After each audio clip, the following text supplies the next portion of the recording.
Yesu sinigunga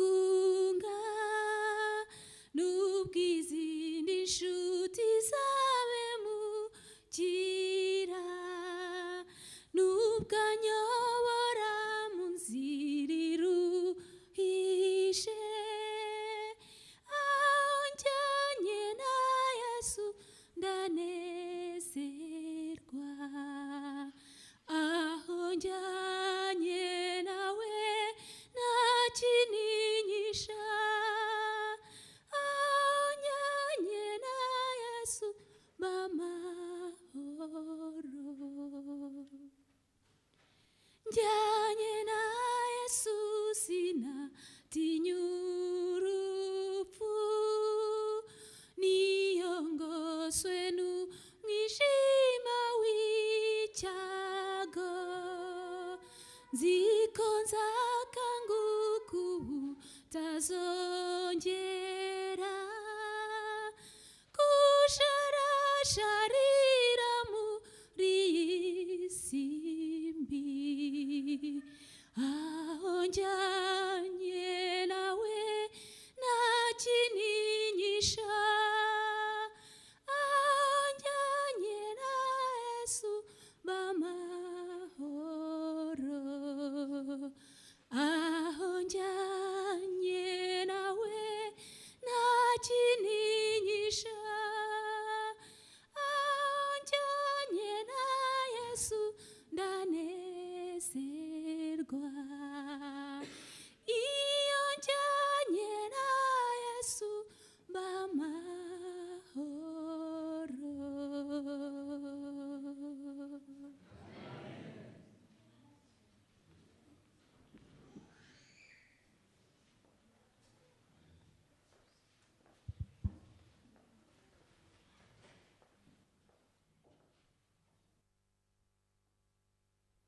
Mwaramutse abandi muraho.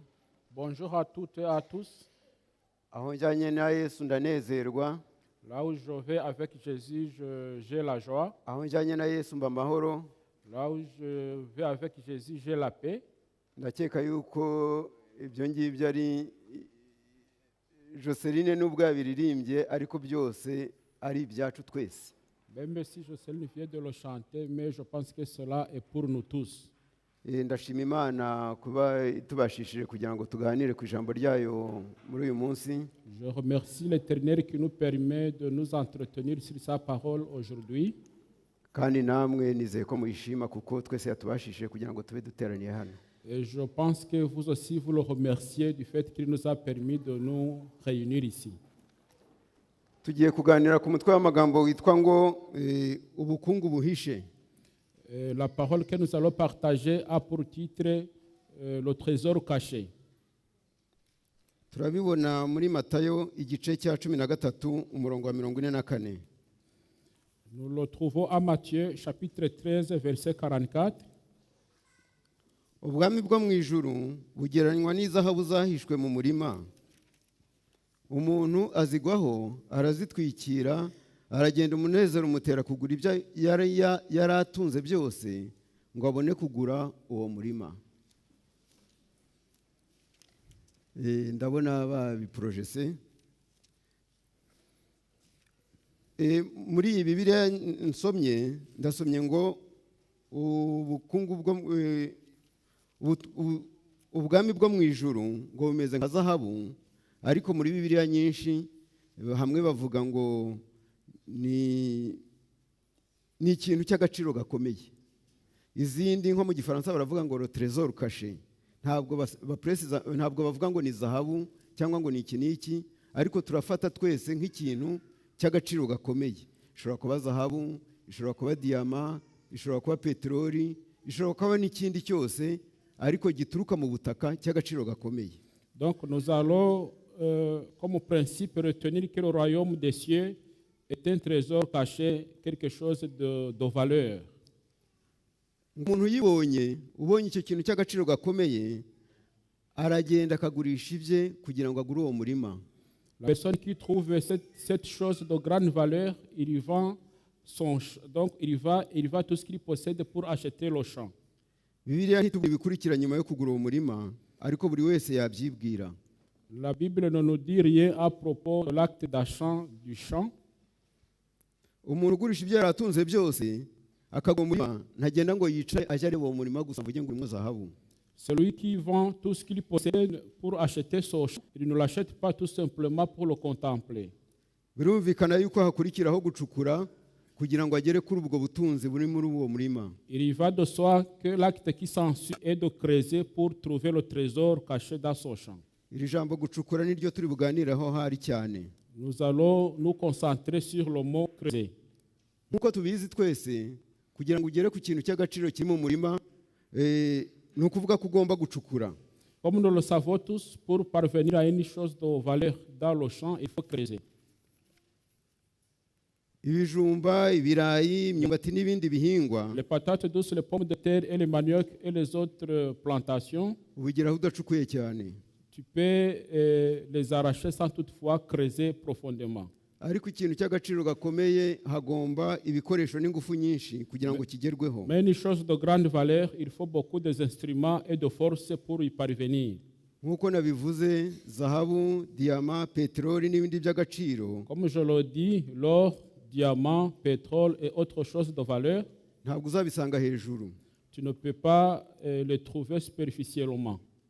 Yewe n'amakara ngira ngo mujya mwumva abantu bagwiriwe n'ubutaka bari muri metero zigera kuri 500 munsi y'ubutaka bashaka amakara. Et même la blaise, vous attendez les gens sur qui la terre tombe dans plus de 500 mètres de profondeur en cherchant de la blaise, Ngira ngo du charbon. ngira ngo mujya mubyumva cyane cyane nko mu Bushinwa, nk'abantu baba bagwiriwe n'ubutaka bari mu kuzimu rwose hasi kure cyane. Nous le voyons souvent en Chine quand la terre tombe sur les gens qui sont dans les profondeurs de la terre. Umuntu rero waguze uwo murima urimo ikintu cy'agaciro gakomeye, iyo atangiye gucukura no kugera kuri ubwo bukungu, imibereho ye igenda ihinduka buri munsi ku buryo bugaragarira buri wese. La personne ainsi qui a acheté le champ, au fur et à mesure qu'il creuse, sa vie change d'une façon visible à tout le monde. Imirire ye irahinduka, Sa façon de s'alimenter change. imyambarire ye igahinduka, La façon de s'habiller change. imiturire ye irahinduka. La façon dont il habite aussi change. Hari umugani rero baca mu Kinyarwanda ngo utaganiriye na se ntamenya icyo sekuru yasize avuze. Celui qui ne cause pas avec son père ne saura jamais ce que son grand-père a dit. Ubwami bwo mu ijuru tububona mu ijambo ry'Imana. Le royaume des cieux, on le trouve dans la parole de Dieu. Yesu yabugeranyije na cya kintu cy'agaciro gakomeye kiba mu butaka. Jésus a comparé cela à cette chose de grande valeur contenue dans le sous-sol. N'ubwo bwami rero buri mu ijambo ry'Imana, kugira ngo ushobore kubugeraho ugomba gucukura muri iryo jambo ry'Imana. Ntabwo uzasanga hejuru, ahubwo uzagomba gucukura muri iryo jambo ry'Imana kugira ngo ushobore kugera kuri ubwo butunzi burimo. Le royaume ainsi des cieux contenu dans la parole de Dieu, pour y parvenir, il faut creuser davantage dans la parole de Dieu. Ariko wa muntu wabonye ubutunzi bwo mu butaka we yaragiye agurisha ibye. Celui qui a trouvé le trésor caché dans le champ, il est allé vendre tout ce qu'il possédait. Ubwami bw'Imana rero ntabwo budusaba kugira ngo tugurishe ibyacu, Le royaume de Dieu ne nous demande pas de vendre toutes nos possessions, ahubwo budusaba kwitanga ubwacu. mais nous demande de nous donner nous-mêmes. Hari abantu mbona bahomba baba muri iyi si ariko bahomba. Il y en a ceux qui réalisent des faillites dans ce monde. Umuntu ufite amagara mazima, Celui qui a une bonne santé, isabato igashira, le sabbat se termine indi igataha, et l'autre vient, ukwezi kugashira, un mois se termine, umwaka ugataha, une année se termine, atarakandagiza ikirenge mu nzu y'Imana. sans avoir mis son pied dans la maison de Dieu. Nubwo aya magara mazima afite ahantu amugeza, ariko njyewe mubona nk'umuntu ufite igihombo nubwo batabibona. Même s'il a une bonne santé, mais d'une certaine manière, il a aussi une perte. Hari umuntu wiga amashuri akaminuza, Il y a ceux qui font beaucoup d'études, ariko icyumweru kigashira, une semaine termine, ukwezi kukaza umwaka ugashira, un mois, un an, indi igataha et d'autres années viennent adasomye bibiliya. sans toutefois lire la Bible. Ayo mashuri yize nubwo amutunze ku bundi buryo, ariko ngewe mubona nk'ufite igihombo kinini nubwo batabibona. Bien qu'il vit grâce à ces études qu'il a faites, mais moi je le vois comme s'il a une perte. Tubona ko muri bibiliya Yesu akiri hano mu isi yakunze kugirana ibibazo cyane n'abafarisayo n'abanditsi. Nous trouvons dans la Bible que quand Jésus était ici sur terre, il a eu beaucoup de problèmes avec les pharisiens et les scribes. Ndetse ntiyatinyaga kubita impumyi kandi bo bari bazi ko ari intiti. Il n'avait pas peur même de les qualifier des aveugles, alors qu'ils pensaient qu'ils étaient des hommes instruits. Ndagira ngo dusome muri Yohani igice cya 9 Nous pouvons lire umurongo dans l'évangile wa de Jean, 39 kugeza kuri 41. évangile de Jean chapitre 9. Haranditswe ngo Yesu aravuga ati, nazanywe muri iyi si no guca amateka ngo abatabona barebe n'ababona bahume. Abafarisayo bamwe bari kumwe nawe bumvise ibyo baramubaza bati, mbese natwe turi impumyi? Yesu arababwira ati, iyo muba impumyi nta cyaha muba mufite, ariko none kuko muvuga yuko mureba, icyaha cyanyu gihoraho. Uyu murongo watwigishije ku isabato ikurikirwa ibanziriza ishize, Marc Cole yawuvuzeho gatoya. Cet épisode, le pasteur Marc Cole est revenu sur cet épisode, Uyu murongo wa 41, ce verset 41. Yesu abwira abafarisayo ati, iyo muba impumyi nta cyaha muba mufite. Quand Jésus a parlé aux pharisiens, si vous étiez des aveugles, vous n'auriez pas de péché. Ariko kuko muvuga ko mureba, icyaha cyanyu gihoraho. Mais maintenant que vous dites que vous voyez, c'est pour cela que votre péché subsiste. Iki gice ndabasabye ngo uzabona akanya kandi akanya karaboneka azagisome cyose. Je vous demanderai pour celui qui aura l'occasion de lire tout ce chapitre 9 de l'évangile de Jean. Ariko mu magambo make Yesu yari yahumuye impumyi, Mais en peu de mots, Jésus venait de guérir un aveugle né. ariko abafarisayo kuko batashakaga yuko Yesu abikirangirire ko yahumuye impumyi, bamurwanyaga banga kubyemera. Mais comme les pharisiens ne voulaient pas que la réputation de Jésus puisse se répandre, ils ne voulaient pas accepter cette guérison. Bagera nubwo babaza ababyeyi be niba koko uwo mwana ari uwabo. Ils sont arrivés à demander aux parents de l'aveugle si vraiment l'enfant leur appartenait. Bati ni uwacu, bati kandi yari impumyi. Ils l'ont affirmé que c'est leur enfant et qu'il était aveugle. Batese yahumutse ate? Et ils ont demandé comment est-ce qu'il a été, il a retrouvé la vue. Nabo banga kubivuga kuko bari bazi yuko nibavuga ko ari Yesu babaca mu isinagogi. Ils n'ont rien dit parce qu'ils savaient, s'ils affirmaient que c'était Jésus-Christ qui l'avait guéri, alors on leur interdirait d'entrer dans la synagogue. Nuko bati mumwibarize nawe n'umusore. Alors les parents ont dit, il faut que vous demandiez aux concernés parce qu'il est assez âgé. Bamubajije undi yabasobanuriye ko ari Yesu wamuhumuye. Quand ils lui ont demandé, l'aveugle lui a dit que c'est Jésus-Christ qui lui a permis de recouvrer la vue. Bakomeza kumuhata ibibazo byinshi. Les pharisiens ont continué à poser beaucoup de questions Bashaka kugira ngo bumve yuko nawe agira ubwoba bakamwihakana. pour l'amener à renier Jésus. Ariko arakomeza ahamya Yesu. Mais celui qui avait recouvré la vue, il a continué à témoigner de Jésus-Christ. Kugeza igihe ubwo bamusohoye mu isinagogi. Jusqu'à ce qu'on l'a fait sortir de la synagogue. Kandi ari uko ahamya Yesu. Parce que tout simplement, il témoignait de Jésus. Yesu rero uyu mugani yabaciriye ati, nazanywe no guca amateka ngo abatabona barebe n'ababona bahume. Jésus-Christ, ce proverbe qu'il a dit pour dire qu'il est venu dans le monde pour un jugement, pour que ceux qui ne voient pas voient. Abafarisayo bumvise abatunze agatoki. Donc les pharisiens se sont sentis touchés. Batubwo rero natwe ushaka kuvuga ko turi impumyi. Et alors, ils ont dit que c'était une accusation pour eux, comme quoi ils étaient des aveugles. ati yo muba impumyi ati murishinyagurira iyo muba impumyi byibuze. Alors Jésus a dit, si vous étiez au moins des aveugles, Burya nta mpumyi mbi nk'umuntu wanga kureba. et le mauvais aveugle, c'est celui qui voit mais qui ne voudrait pas voir. Nta gipfa amatwi kibi nk'uwanga kumva. Le mauvais sourd, c'est celui qui a des oreilles normales mais qui ne veut pas écouter. Ubwo impumyi zashakaga Yesu kugira ngo azihumure, abandi bo bashakaga Yesu kugira ngo bamwice. Pendant que les aveugles cherchaient Jésus pour retrouver la vue, les autres le cherchaient pour le faire mourir. Niyo munsi rero abicisha bugufi bakamushakana umwete baramubona. Aujourd'hui aussi, les gens humbles le trouvent. Ariko ahishyira hejuru bakamutera umugongo ntibashobora kumubona. Mais ceux qui se détournent de lui et qui sont remplis d'orgueil ne peuvent pas le voir. Nk'uko navuze haruguru rero, ucukura mu butaka ahindura imibereho ye.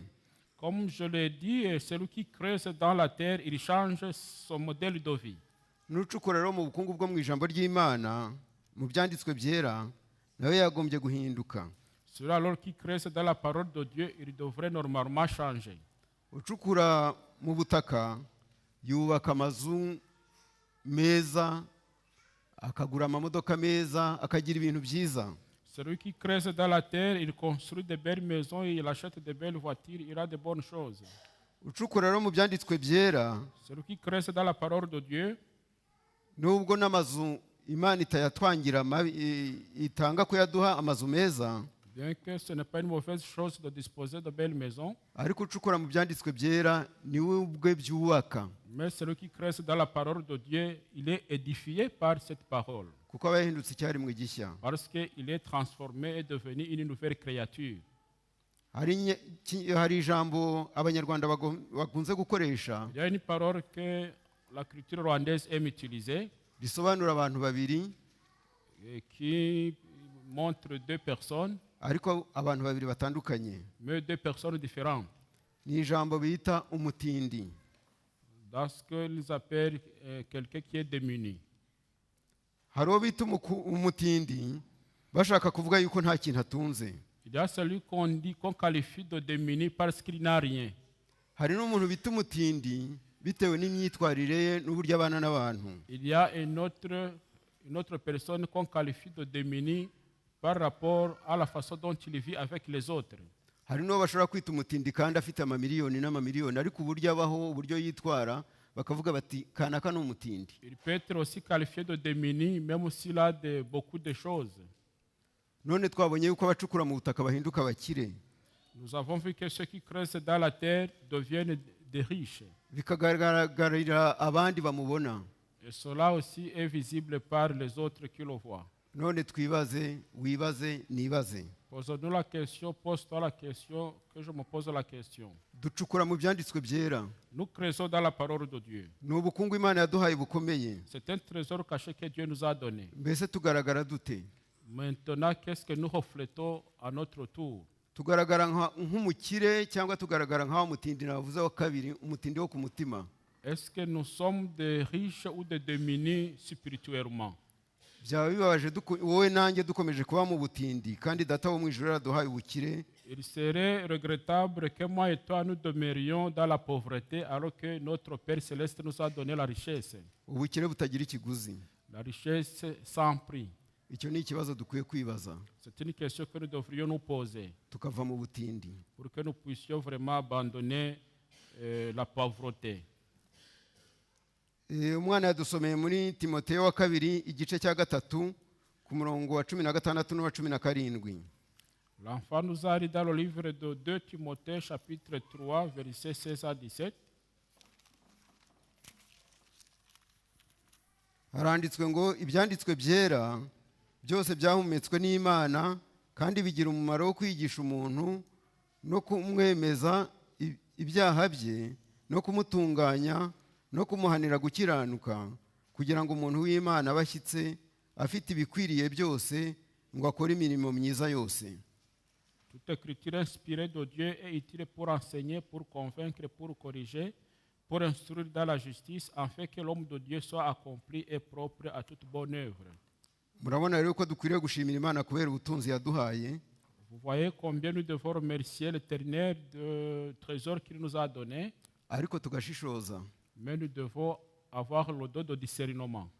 kuko hari igihe umwanzi buri gihe yarwanyije iby'Imana, yarwanyije ijambo ry'Imana. Parce que l'ennemi est toujours contre la parole de Dieu. Hari igihe rero rimwe na rimwe satani yihisha ndetse no mu bantu nk'uku nguku mpagaze imbere yanyu, akaba yanyihishamo aho kugira ngo mbabwire ibibayobora nkababwira ibibayobya. Satan aussi peut se cacher à moi comme je me tiens devant vous, au lieu de vous donner le chemin, et je peux vous faire dévier du chemin. Nkababwira ibibayobya yenda ntabishaka. Je peux vous faire dévier du chemin en ne le voulant pas. Ni ukwitondera kuko satani aturya isataburenge. Nous devons faire attention parce que le piège de Satan, Satan il nous piège. Mu mwaka w'ibihumbi 2010 cyangwa na 11 sinibuka neza, nagiye gusura umuntu hano mu bitaro muri Saint Pierre. En 2010 ou en 2011, je ne me souviens pas très bien, je suis allé rendre visite à un malade à l'hôpital Saint-Pierre. Nahuriyeyo n'abantu baje kumusura nabo. Je me suis rencontré avec d'autres qui venaient le voir. Turaganira maze bamenya ko ndi umudivantiste. Lors de notre conversation, ils ont su que j'étais adventiste. Babibutsa isabato. Il y a quelqu'un qui s'est souvenu alors du sabbat. Hari umubwiriza wari umaze iminsi aje kubabwiriza n'abantu bo muri bimwe mu matorero ya hano y'Abanyarwanda ari hano i Buruseli. C'était membre de l'une des églises d'ici qui se trouve ici à Bruxelles. Ubwo rero bumvise umudivantiste bahita bibuka isabato, bibuka wa mubwiriza ibyo yababwiye. Quand ils ont entendu que j'étais adventiste, ils se sont souvenus du sabbat et ils se sont rappelés des paroles du prédicateur qui leur avait rendu visite. Uwo mubwiriza ni umutanzania. L'évangéliste était de Tanzanie. Mbere yo kubabwiriza yabajije iteraniro ryose ryari rihari ati hari umudivantiste uri hano? Avant de donner son message, il avait posé la question au public, est-ce qu'il n'y aurait pas un adventiste parmi vous? Ntabwo yabonetse, ariko ndibaza ese yaza kuboneka ari guhindura ikibwirizwa cye cy'uwo munsi cyangwa yari kugikomeza. Il n'y en avait pas et je me pose la question s'il y en avait un, s'il pouvait changer son sermon ou le garder. Ubwo yaratangiye ababwiriza ibyerekeye isabato. Alors il a commencé à prêcher sur le sabbat. Ariko uburyo yibabwirije biteye agahinda. Mais la façon dont il a enseigné le sabbat, c'est vraiment regrettable. Nabo barambwiye abo bantu batangiye kumbwira uburyo yababwirije, barambwira bati iyo haba sinzi uko ari kumera. Et eux aussi m'ont raconté la façon dont il a prêché sur le sabbat et que s'il était là, on ne sait pas comment il allait se prendre. Ahari yenda bibwira yuko ari kunshyira mu murongo kuko nayobye. Peut-être il penserait qu'il m'aurait remis sur les rails. Kuko kuri bo yabigishije neza cyane. Parce que pour eux, ils avaient reçu un bon enseignement. Ariko nyamara byari biteye agahinda. Mais c'était vraiment lamentable. Abo bantu babimbwiye bambwiye ibyo abigishije, hari undi wari wabimbwiye nawe wari warahahoze, undi wari warabimbwiye. Hari hashize nk'ukwezi. Ces gens qui m'ont raconté, qui m'ont parlé de cet évangéliste, il y a une autre personne qui m'avait raconté ça avant. Ubwo bambwiye bati sinzi uko ari kumera iyo haba, narabashubije. Quand ils m'ont dit qu'ils ne savent pas comment j'allais m'y prendre, je leur ai répondu.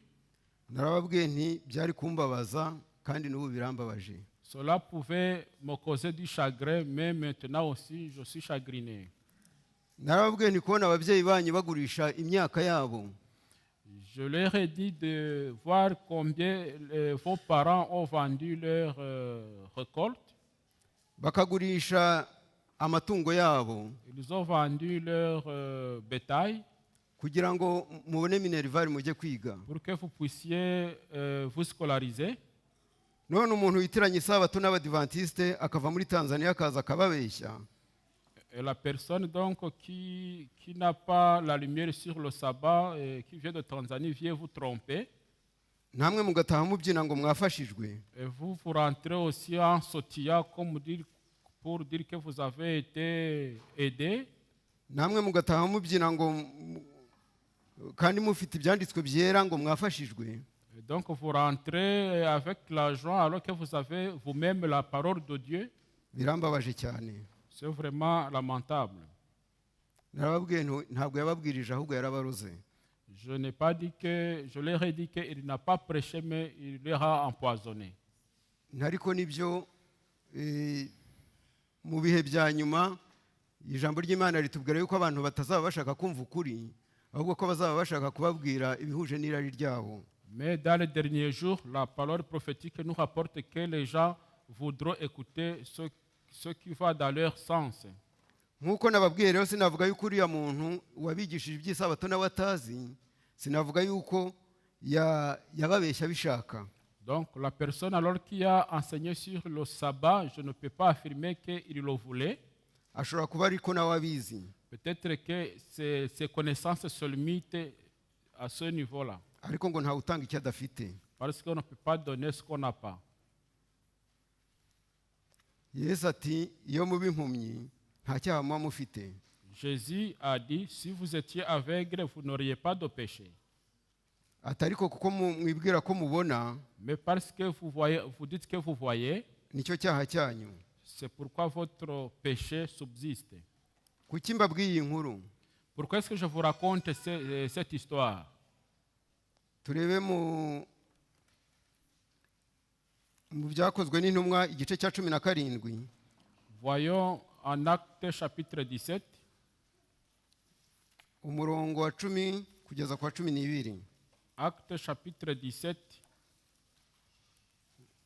versets 10 à 12. Handitswe ngo uwo mwanya muri iryo joro bene data bohereza Pawulo na Sila i Beroya. Basohoyeyo binjira mu sinagogi y'Abayuda. Ariko abo bari beza kuruta ab'i Tesalonike kuko bakiranye ijambo ry'Imana umutima ukunze, bashaka mu byanditswe iminsi yose kugira ngo bamenye yuko ibyo bababwiye ari iby'ukuri koko. Nuko benshi muri bo barizera, n'abagore b'icyubahiro b'Abagiriki n'abagabo batari bake. Aussitôt donc les frères firent partir de nuit pour Sila pour Bérée. Lorsqu'ils furent arrivés, ils entrèrent dans la synagogue des Juifs. Ces Juifs avaient des sentiments plus nobles que ceux de Thessalonique. Ils reçurent la parole avec beaucoup d'empressement et ils examinaient chaque jour les Écritures pour voir si ce qu'on leur disait était exact. Plusieurs d'entre eux crurent, ainsi que beaucoup de femmes grecques de distinction et beaucoup d'hommes. Abavandimwe rero nababwiye bo muri iriya torero iyo baza kureba icyo ijambo ry'Imana rivuga ku isabato. Et ces frères donc que je viens de vous raconter, s'ils avaient examiné ce que dit la parole de Dieu à propos du sabbat, baba barashoboye kubona ukuri. ils pouvaient donc être amenés à trouver la vérité. Tubonye ko aba bantu bageraga mu rugo, On voit que quand ces gens arrivaient dans des maisons, iyo bageraga iwabo abangaba tumaze gusoma mu byakozwe n'intumwa, tubona ko bongeraga bakareba mu ijambo ry'Imana, bakareba ibyanditswe kugira ngo ibyo umubwiriza babwiye bumve ko ari ukuri koko. donc lorsqu'ils rentraient chez eux, ils examinaient encore les Écritures pour voir ce que leur a dit était exact. Kandi muri uyu murongo wa 12 batubwira ngo nuko benshi muri bo barizera, n'abagore b'icyubahiro b'Abagiriki n'abagabo batari bake. Et le verset 12, on nous dit, ainsi plusieurs d'entre eux, ils ont cru, et beaucoup de femmes de distinction et beaucoup d'hommes. Bizeye kuko bacukuye mu ijambo ry'Imana, Ils ont cru parce qu'ils ont creusé dans la parole de Dieu. bakabona ukuri. Et ils ont trouvé la vérité. None bariya babeshywe kuko batagiye kureba mu ijambo ry'Imana, Et nos frères qui ont été trompés parce qu'ils ne sont pas allés creuser dans la parole de Dieu, n'uyu munsi bazi yuko ngo umunsi isabato ari umunsi abadivantiste bashyizeho. ils pensent que le sabbat c'est une invention de l'église adventiste. Kandi agitangira ubwo amaze kubaza niba hari umudivantiste uri mu iteraniro, En commençant, quand il a posé s'il y avait un adventiste, yaravuze ngo twebwe ngo avuga ngo bonyine ngo twebwe ngo dusenga Imana ngo ntabwo dusenga umunsi. Il a dit que eux, ils prient Dieu, ils ne prient pas un jour. Murabona rero yuko abantu kutareba mu byanditswe byera umuntu ashobora kubeshya imbaga yose igataha yishimye cyane, ariko ibyanditswe byera dusabwa kubireba, dusabwa kubicukura, kuko nk'uko wa wundi waguze iyo sambu ahora acukura mu isambu ayibyaza umutungo, natwe iri jambo ry'Imana tugomba kuba abacukuzi baryo, kuko harimo umutungo udakama, ni isoko idakama, kandi ubutunzi bwayo ntabwo bushobora gushira.